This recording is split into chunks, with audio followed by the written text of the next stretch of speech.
Okay, I know what I want to play last. What do I want to play first?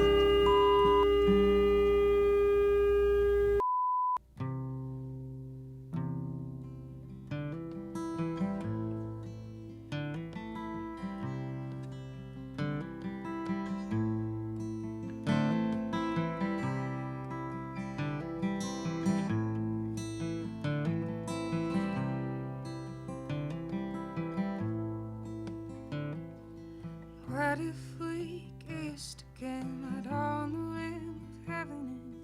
And every time I close my eyes, I'd meet you there and again. I'd hold you longer than the last time I held you. And every time I close my eyes, I'd bring you another song to write, a new chain of melodies, another song for you to sing to those holy hosts, keeping safe my Holy Ghost.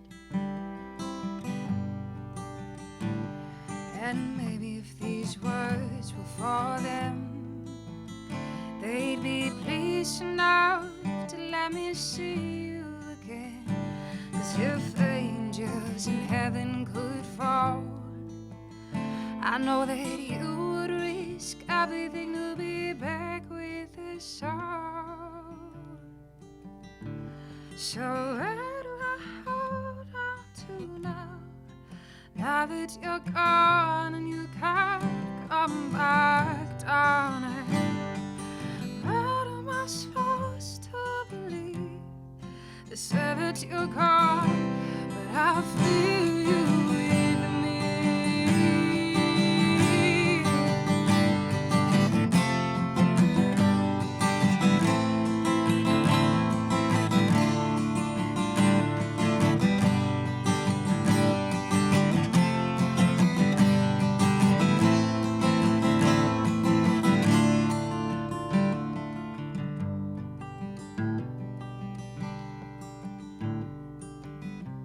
Hallelujah's gonna be my song to you. The words of the angels, the only way to get through to you now. Find rest and above them clouds,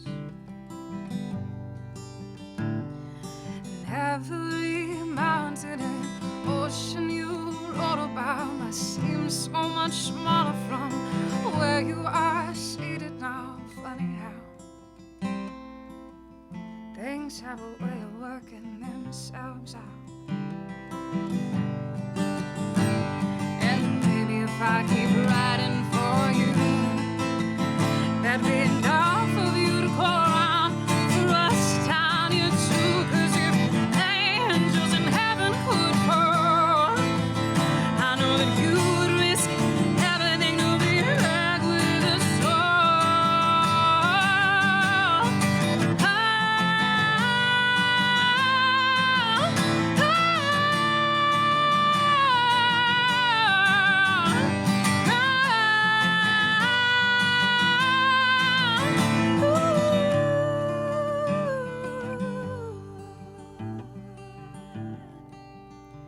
So where do I hold on to now?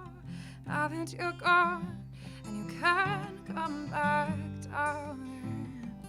What am I supposed to believe? They say that you're gone, but I feel you with me. Oh, and maybe if I keep writing for you, there'd be enough of you to go around for us down here too. 'Cause if angels in heaven could fall, I know that you would risk everything to be back with us all.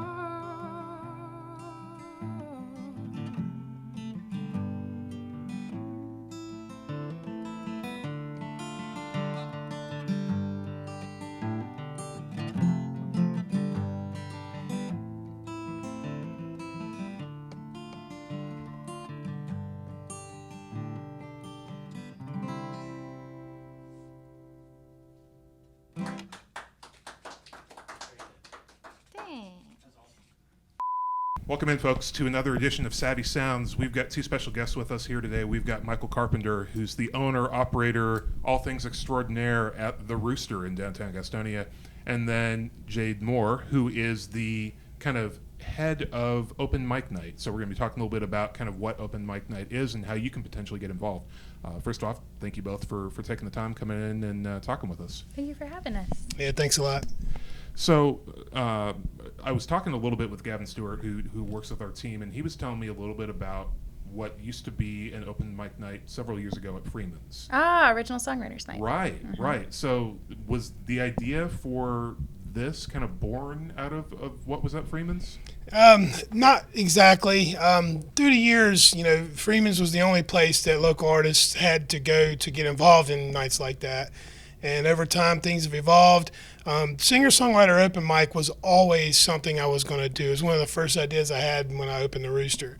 And even our idea of it has evolved. It started out as, twice a month. And, when we started, we were trying to kind of build something, let the community know that we were here. And it took a couple of months to catch on, but once it finally did catch on, it took me no time to realize it needed to be a weekly thing because people were showing up on off weeks with instruments in hand. So I said, all right. And then shortly after that is when we got Jade involved, and that was probably the best decision I ever made for the club. Was Jade has brought a certain level of legitimacy to what we do that didn't exist before she took over open mic. So I'm going to always be grateful for that. Aw, thanks. Well, so now that he's talked you up, Jade, talk to us a little bit about what it's like running open mic night. How do you kind of go about? Because it sounds like a little bit of trying to wrangle cats. Yeah, sometimes. it's like trying to put a leash on a chicken. Yeah. But it's fun, It's mainly the people sign themselves up. We've got it all charted out every 15 minutes. There's a slot for another musician, and we give them options as to whether or not they want to bring their own instruments, if they need backing tracks, if they want other musicians to play with them. And so we have those all as options on our sign-up sheet. And all I do is chase everybody down and make sure they're where they're supposed to be when they're supposed to be there, and try and encourage everybody the best that I can. You make that part sound easy, but I know it's not. Well, I'm a mom, so. Oh, okay, so you have experience. Yeah. Yeah, what's really cool is that we've been able to harness not just musicians. I mean, we've got people doing stand-up comedy. And here's our true testament to how our open mic is a great place to be, is we have guys that don't sing. People show up just to play drums with people, just to play backing guitar with people. And there are bands being made and formed like every week that we're there. Yeah, it's so cool. And just to see the growth of everybody. I mean, there are people who will come in who haven't played ever, and a lot of times it's their first time there, and then they come back week after week, and to see them get better and better and better, and then to see the camaraderie, and to see that person go from being a musician who's never played anywhere but home to suddenly on stage with a full piece band, and it's a beautiful thing.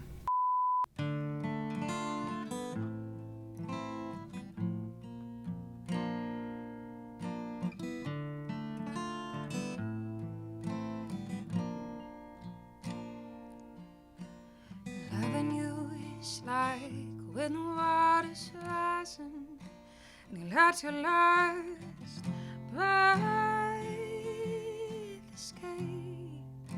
And when the waves begin to crash inside your lungs, you see you've been breathing the wrong way. And I was scared to love you.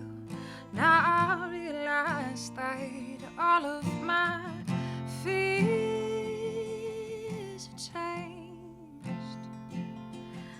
'Cause breathing underwater's only possible when you take my breath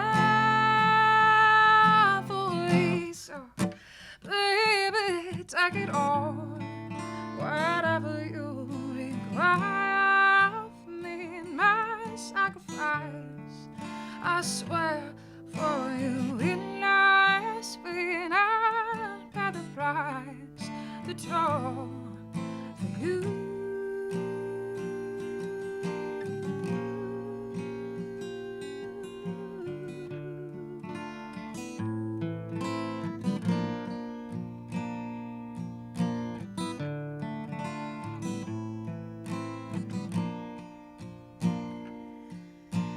touching you is like digging fingers in the sand, and then it all turns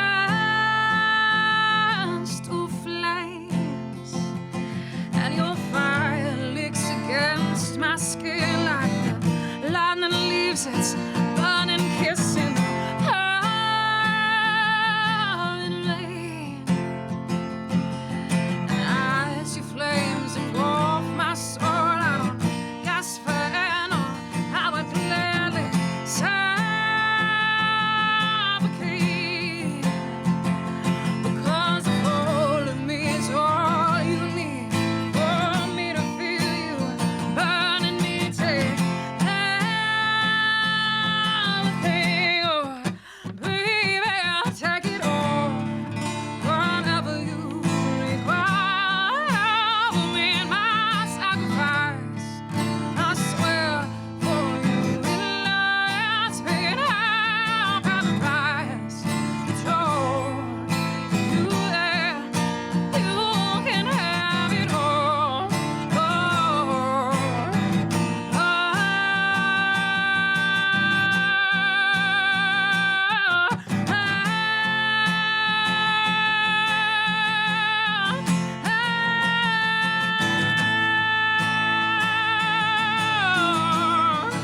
you can have it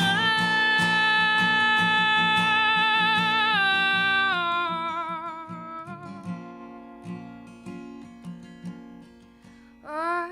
You can have it all, whatever you require of me and my sacrifice.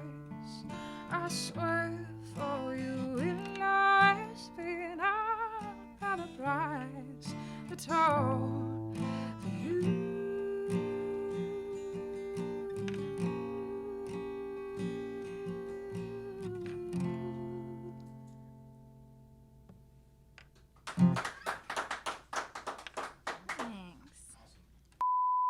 So you've had the Rooster open for nearly a year now, right? October 19th will be a year. Wow. So what are some of the things that you've learned over the past year? I mean, this is a big deal. Sure you want to hear this? Well, try to sum the up good in 30 things. seconds if you can. Well, I've learned that people are not as into country music as I thought they were.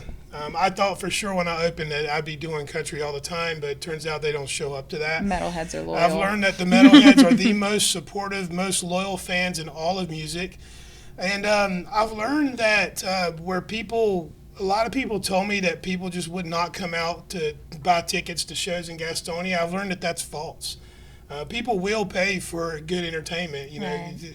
The old adage that you get what you pay for, that's true. You go somewhere for a free show, you're not really getting a free show. You're getting to hear some background music. But when you Right. come here, the focal point is the entertainment, and you're getting to actually be entertained and have a night out where you're safe. You don't have to worry about danger or fighting or anything like that. Yeah. It's such a safe place to be that people feel comfortable bringing their children to Yeah. big shows.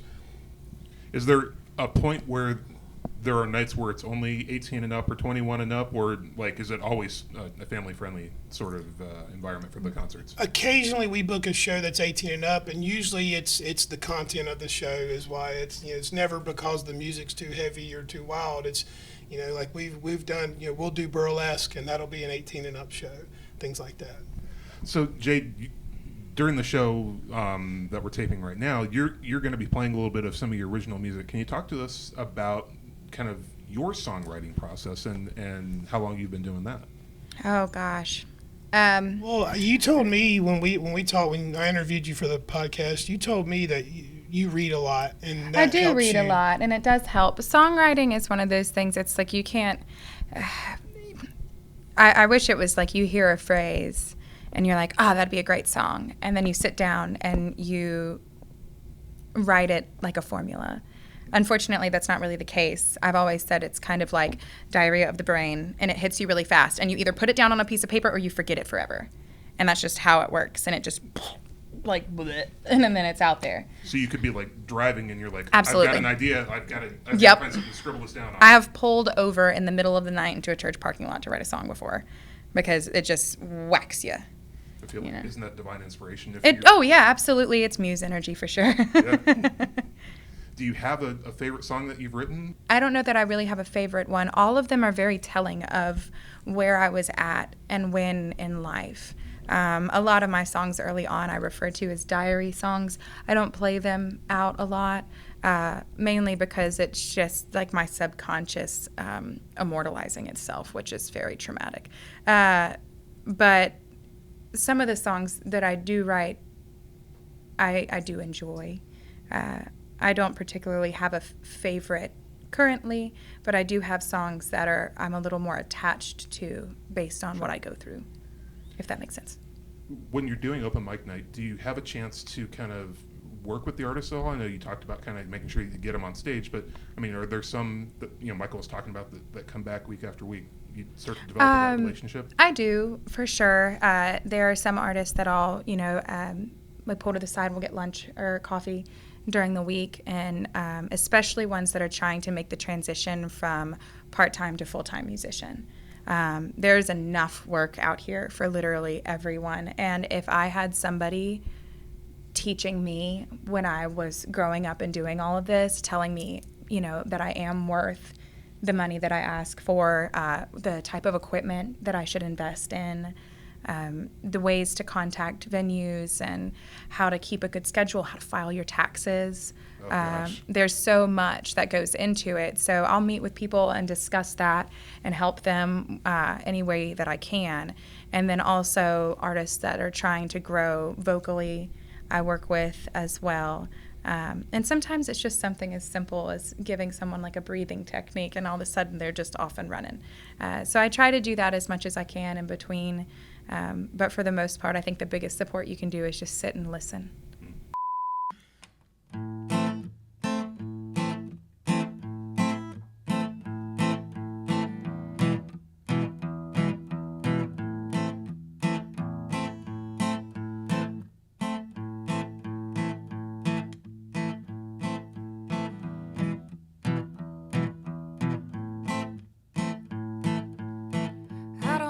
Slave, I don't wanna be your master. No, I don't. No, I don't. I don't wanna be your friend. I don't wanna be your teacher. No, I don't. No, I don't. 'Cause I don't care about your feelings. I don't care about your grievance. No, no, I don't. Because this lake is dry, got you on the riverside, setting my course to a ferryman going down, going down, going down. I'm going down, oh, I'm going down, going down, going down. I'm going down, I'm going down.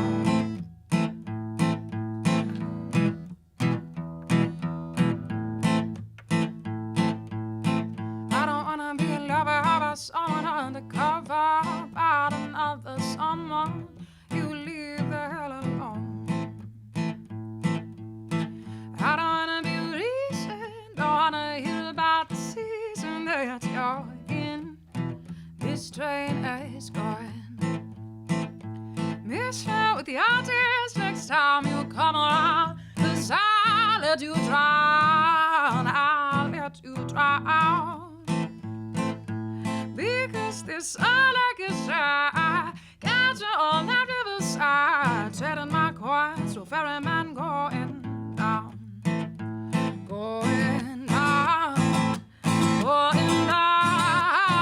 I'm going down, oh, I'm going down, going down, going down. I'm going down.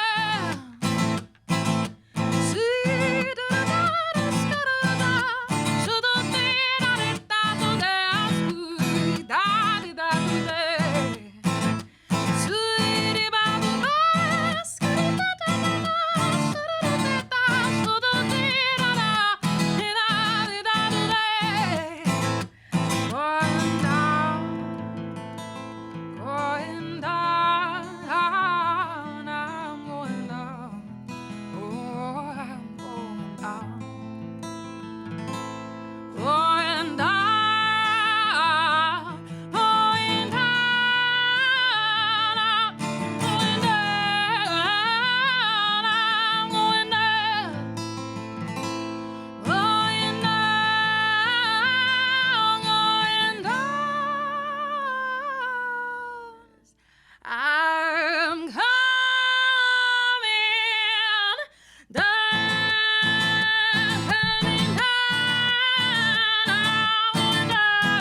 It's every Wednesday. Every Yep. Wednesday. The open mic kicks off at 7 p.m. and we run it till midnight.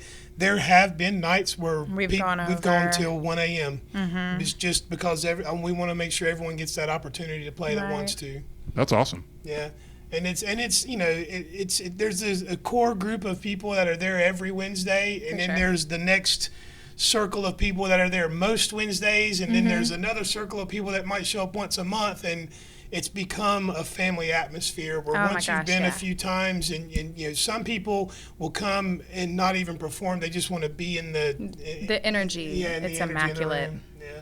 And I mean, it's a big friendship. And then what's more is it's not just singer songwriters. We've got hip hop artists that come. We've got folk singers. We've got heavy metal bands have come. Cover Yeah. bands show up. It's just any form of entertainment can come get on that stage, and you've got 15 minutes to shine. And people keep coming back, which tells us we're doing the right thing. I think that if you're on the fence about whether or not you should come, I think you should come give it a shot. Even if you aren't a musician yourself, just to be in that environment, it's like I said before, it is a big family environment.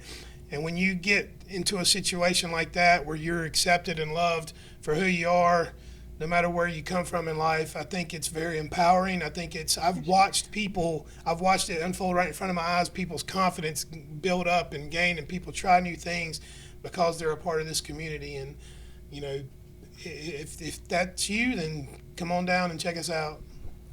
Awesome. Well, Michael Carpenter, Jade Moore from the Rooster, thanks so much for joining us. Thank you for watching another edition of Savvy Sounds. Look forward to seeing you again next month.